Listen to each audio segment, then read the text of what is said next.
Gold, trusted gold buyers. మీరు తాకట్టు పెట్టిన బంగారాన్ని విడిపించి ఈ రోజు ఉన్న మార్కెట్ ధరకు కొనబడను.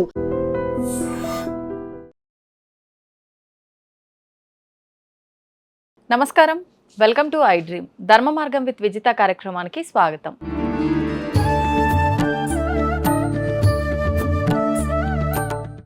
నమస్కారం అండి. మహాదేవ. సాధారణంగా మనం చూస్తూ ఉంటాం ఈ మధ్యకాలంలో చాలామంది లేడీసే కానివ్వండి, జెంట్సే కానివ్వండి, కొన్ని బట్టలు వాళ్ళు ఒకసారి వేసుకున్న తర్వాత అవి వాష్ చేయకుండానే ఆ మాసిన బట్టల్ని మనం ఒకసారి వేసుకొని వదిలిన బట్టల్ని బీరువాలో అలాగే పెట్టేస్తూ ఉంటారు. సెల్ఫ్ల్లో కానివ్వండి, బీరువాలో కానివ్వండి. ఇప్పుడు బీరువా అంటే లక్ష్మీదేవి కొలువుండే ఒక స్థానంగా మనం చెప్పుకుంటాం. మరి అటువంటప్పుడు ఈ మాసిన బట్టల్ని బీరువాలో పెట్టడం కరెక్టే అంటారా? మీరే అంటున్నారు కదా లక్ష్మీదేవి స్థానం అని చెప్పి. సో కరెక్ట్ కాదు కదా. అవును. సో అంటే ఇప్పుడు మీరు అన్నటువంటి దాంట్లో ఇంకొక రెండు విషయాలు నేను చెప్పదలుచుకున్నా ఇక్కడ. వస్త్రాలు అంటే దీనికి అధిపతి శుక్రుడు.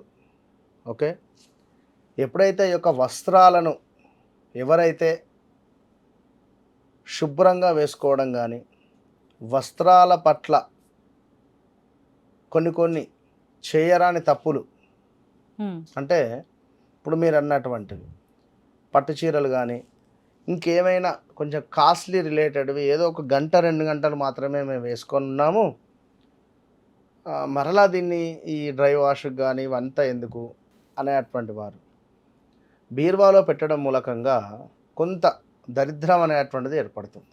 ఖచ్చితంగా కూడా రాజకీయవేత్తలు వైటను పెట్టేసుకుంటారు. అదేవిధంగా మరికొందరు మరొక వస్త్రాధారణ ఉంటుంది. అంటే బట్టలకు శుక్రుడు అధిపతి, అదే చెప్తున్నాను నేను. కనుక ఈ విధమైనటువంటి వస్త్రాలు ఈ విధంగా పెట్టడం వల్ల కొంత మనకు ఆర్థిక పరమైనటువంటి కానీ లేదా ఆరోగ్యపరమైనటువంటి ఇబ్బందులు ఉంటాయి. ఈ వస్త్రాలను కూడా కొందరు మరికొందరికి ఇస్తూ ఉంటారు. అంటే అక్క ఈ డ్రెస్ బాగుంది, రేపు ఫంక్షన్ ఉంది, ఒక్కరోజు ఇస్తావా అని అడుగుతారు. లేదా అబ్బా చెల్లె నీ డ్రెస్ అంటే జనరల్గా ఈ సారీ బాగుంది, పలానా ఫంక్షన్లో నేను కట్టుకొని మళ్ళీ నేను నీకు ఇచ్చేస్తా.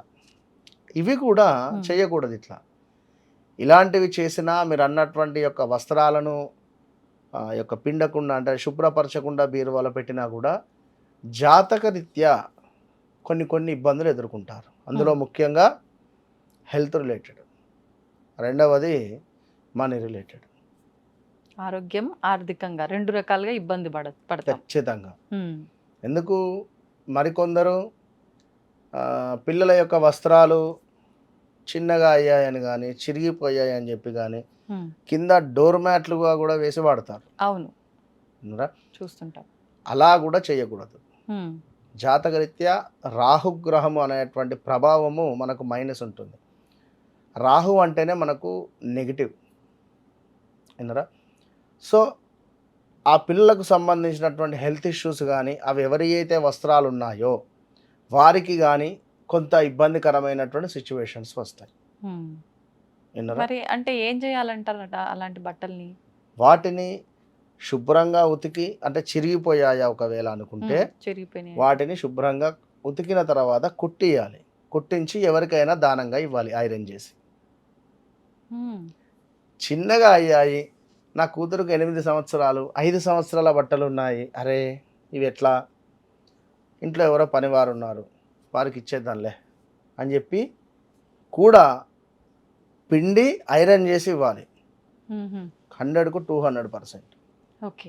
సో అదేవిధంగా ఈ బట్టలు విషయంలో కూడా, ఎందుకంటే మన శరీరాన్ని అవి అంటే మన శరీరాన్ని అతుక్కొని ఉంటవి కనుక శరీరం నుండి వచ్చేటువంటి చెమట కానీ ఇంకేదైనా, అంటే మన శరీరం నుండి వచ్చినటువంటివి, ఇప్పుడు ఒక వ్యక్తి మరణించాడు అనుకుందాం, ఆ వ్యక్తికి ఆ ప్లేస్ కానీ ఈ వస్తువు కానీ లేదా ఈ యొక్క బట్టలు కానీ చాలా ప్రీతి ఉంటుంది కొందరికి. మరణించినా కూడా వాటిపై ఆ ప్రభావం కొన్ని రోజుల వరకు ఉంటుంది. ఉదాహరణకు అట్లనే మనిషి బ్రతికున్నప్పటికీ తను కొన్ని రోజులు వేసుకొని ఉన్నాడు అది. సో దానివల్ల మంచి జరిగినవి, చెడు జరిగినవి. దానివల్ల చెడు చేశాడేమో ఎవరికి తెలుసు కొన్ని సందర్భాలలో. సో కర్మ అది నెక్స్ట్ వారికి చెప్పులు ఉన్నవి. సో చెప్పులు మన చెప్పులు ఎవరికైనా మనము అంటే చెప్పులు పోయినా హమ్మయ్య శని పోయిందిరా అనుకుంటారు. లేదా చెప్పులు 2-3 సార్లు పోతూ ఉంటే మన ఒక క్లయింట్ గురుగారు ఒక దేవాలయం దగ్గర వెళ్ళా చెప్పులు ఇప్పాను, అక్కడ ఒక జత చెప్పులు పోయింది, సర్లే శని పోయింది కదా అనుకొని మళ్ళీ చెప్పులు కొనుక్కున్నా, మళ్ళీ అదే వారంలో 2 సార్లు నా చెప్పులు పోయినాయి అంటాడు. మరి ఇప్పుడు దీన్ని ఏమనొచ్చు? అదే చెప్తున్నా కదా నేను. కనుక చెప్పులు పోతే శని పోవడాలు అంటే కాళ్ళకు అధిపతి శని ఇచ్చాడు.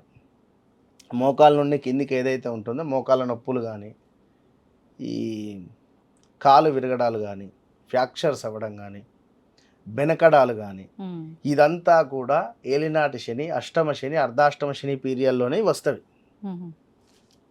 ఏలినాటి శనిలో ఉన్నప్పుడే మనకు చెప్పులు పోవడాలు ఇవన్నీ జరుగుతూ ఉంటాయి.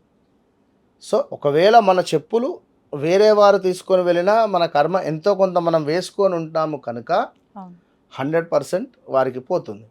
సో చెప్పులు మనకు పోయాయి అనుకుంటే నిజంగానే మన కర్మ కొంత పోయింది అనేటువంటి భావన, నమస్కారం చేసుకుంటే సరిపోతుంది. ఎవరికి చెప్పకూడదు. ఎవరికి చెప్పినా వారు చెప్పులేం కొనివ్వరు. అయ్యో అట్లెట్లయింది అని చెప్పి దాని గురించి పావు అంటే చర్చ. వాడు మంచి చెప్తే మన మనసు హమ్మయ్య అనిపిస్తుంది, ఏమైనా నెగిటివ్గా చెప్తే అరే ఎట్లా అనిపిస్తుంది. కనుక ఎప్పుడు ఏ విషయాన్ని కానీ ఎవరితో చెప్పొద్దు, అది మంచి కానీ చెడు కానీ. సో ఇలాంటి బట్టలకు సంబంధించినటువంటి విషయంలో ఖచ్చితంగా జాగ్రత్త అవసరం. ఎందుకంటే శుక్రుడు అని 3 సార్లు చెప్పిన. శుక్రునికి అధిపతి లక్ష్మీదేవి, శుక్రునికి అధిపతే లక్ష్మీదేవి. సో లక్ష్మీదేవి అంటేనే డబ్బు. సో అలాంటి లక్ష్మీదేవిని మనము పొందాలి అనుకున్నా, లక్ష్మీదేవి అనుగ్రహాన్ని మనం చేరాలి అనుకున్నా కూడా ముందు పర్ఫ్యూమ్స్, బట్టలు ఇవి చాలా మస్ట్. మన మెయింటెనెన్స్ లగ్జరీ లైఫ్కు తీసుకొని వెళతాయి. ఇక మరొక విషయం ఏమిటి అంటే ఇదే మన బట్టలకు సంబంధించి ఎవరికైనా కొనివ్వాలి అనుకున్నా, లైక్ అంటే దానంగా ఇవ్వాలని ఇందాక మనం చెప్పుకున్నాము. ఒకవేళ ఎవరికైనా మనము డొనేట్ చేస్తే, అంటే ఇప్పుడు ధోతి ఉంది, ఇది ఎవరైనా బ్రాహ్మణులకు ధోతి దానం, వస్త్రదానం. ఇంకెవరికైనా ఇప్పుడు స్కూల్స్ నడుస్తూ ఉన్నవి, చిన్నపిల్లలకు పాపం యూనిఫామ్స్ అంటే కొనలేని వారు ఉన్నారు, వారికి డొనేట్ చేసేయడం కానీ, చెప్పులు కూడా, షూస్ కూడా. స్కూల్స్ స్టార్ట్ అవుతూ ఉన్నాయి ఆల్రెడీ. ఇవాళ రేపు విద్య గురించి నేను చెప్పాల్సిన అవసరం లేదు, చాలా అంటే చాలా అధికంగా ఉంటున్నాయి ఈ ఫీజులు కానీ ఇంకేదైనా. కనుక ఉన్నటువంటి వారు కొంత వారికి సహాయం చేయడం వల్ల లక్ష్మీదేవికి సంబంధించి ఇంకా అధికంగా మీకు అనుగ్రహం ఉంటుంది, చాలా అధికంగా ఉంటుంది.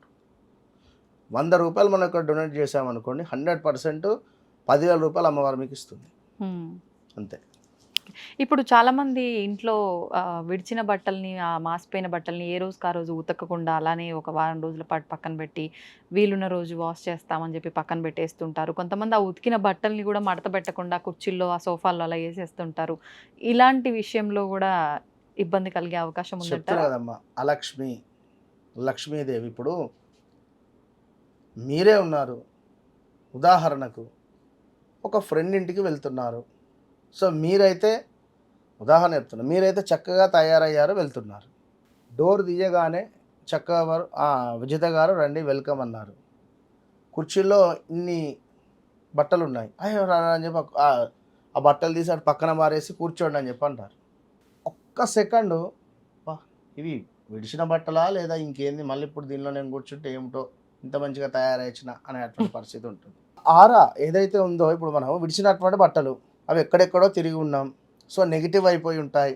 అవి అక్కడ ఒక 24 అవర్స్ ఉన్నాయి, అక్కడ ఎంతో కొంత నెగిటివ్ అనేటువంటిది ఉంటుంది. కనుక ఆ లక్ష్మీదేవి మనకు ఇంటికి వచ్చే సందర్భంలో కానీ ఎప్పుడు వస్తుందో, ఇప్పుడు మనం అంటే చెప్పి వెళ్తున్నాం, సో అమ్మవారు చెప్పేందుకు వస్తుంది, ఇంట్లో సుగంధమైనటువంటి మాటలు,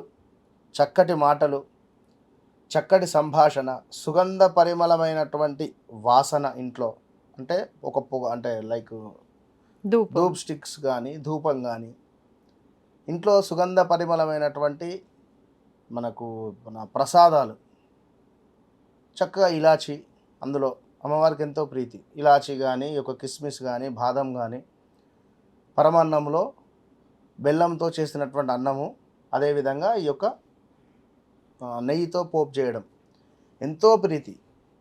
ఈ విధంగా ఎవరైతే రోజు నివేదన చేస్తూ ఉంటారో అమ్మవారిని పిలవాల్సిన అవసరం లేదు, అదే వస్తుంది. మన చుట్టూ పరిసరాలు కూడా బాగుండాలి కదా. అవునండి.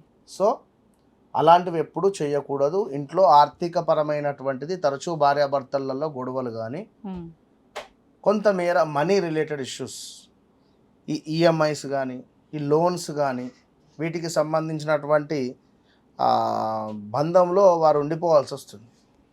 అట్లా. ధన్యవాదాలండి. మహాదేవ. దీన్ని తవ్వండి, తవ్వుతూనే శివలింగం. పరమాత్మకు జీవా సరే దాన్ని అట్లా కప్పేసేయండి, చూపించదండి. Krishna is there. మూర్తి పూజ కాదు, సాక్షాత్ బ్రజేంద్ర నందన భగవాన్ ఉన్నారు మూర్తిలో. ఏమీ ఆశించకుండా ఆరాధించే వాళ్ళు కూడా ఉన్నారా ప్రభుజీ? నిజమైన భక్తి అంటే మనకు తెలియదు కాబట్టి